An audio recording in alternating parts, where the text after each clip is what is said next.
രാജുവേട്ടനാണെങ്കിലും ഇപ്പോൾ സലാറ് പ്രഭാസിൻ്റെ കൂടെ ചെയ്തു. അത് കഴിഞ്ഞിട്ട് അതെ, വലിയ ആർട്ടിസ്റ്റുകളോട് ചെയ്തു വരുന്നു അല്ലേ? അക്ഷയ് കുമാറിൻ്റെ കൂടെ ചെയ്തു. അത് കഴിഞ്ഞ് അദ്ദേഹത്തിൻ്റെ വളർച്ച ഇപ്പം എൻ്റെ കൂടെയാണ് എന്നുള്ളതാണ്. നിക്ക് ഏത് റൂട്ടിലേക്കാ വണ്ടി തിരിക്കണേന്ന് എനിക്കിപ്പോ മനസ്സിലായി.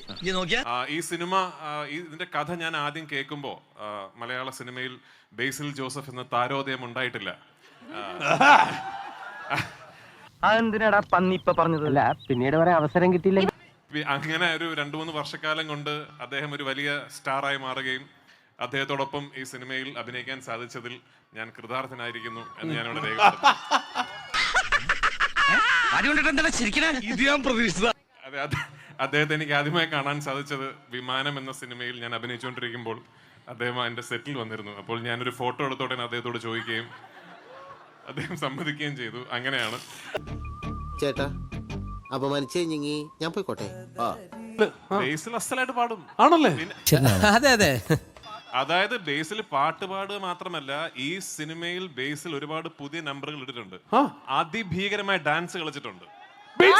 അയ്യോ, എന്നൊരു വരി ഊതരുത്. രാജുവേട്ടൻ്റെ ഫേവറേറ്റ് സോങ് ഞാൻ പാടാം. പുതിയ മുഖം, ഇനിയൊരു പുതിയ മുഖം. നല്ല കോമഡിയാ. എന്റെ കാര്യം ആലോചിച്ചിട്ട് ചിരിയും വരുന്നുണ്ട്, കരച്ചിലും വരുന്നുണ്ട്. എല്ലാവർക്കും സന്തോഷമായല്ലോ? എനിക്ക് സന്തോഷമായി. എല്ലാവർക്കും പിരിഞ്ഞു പോവാം.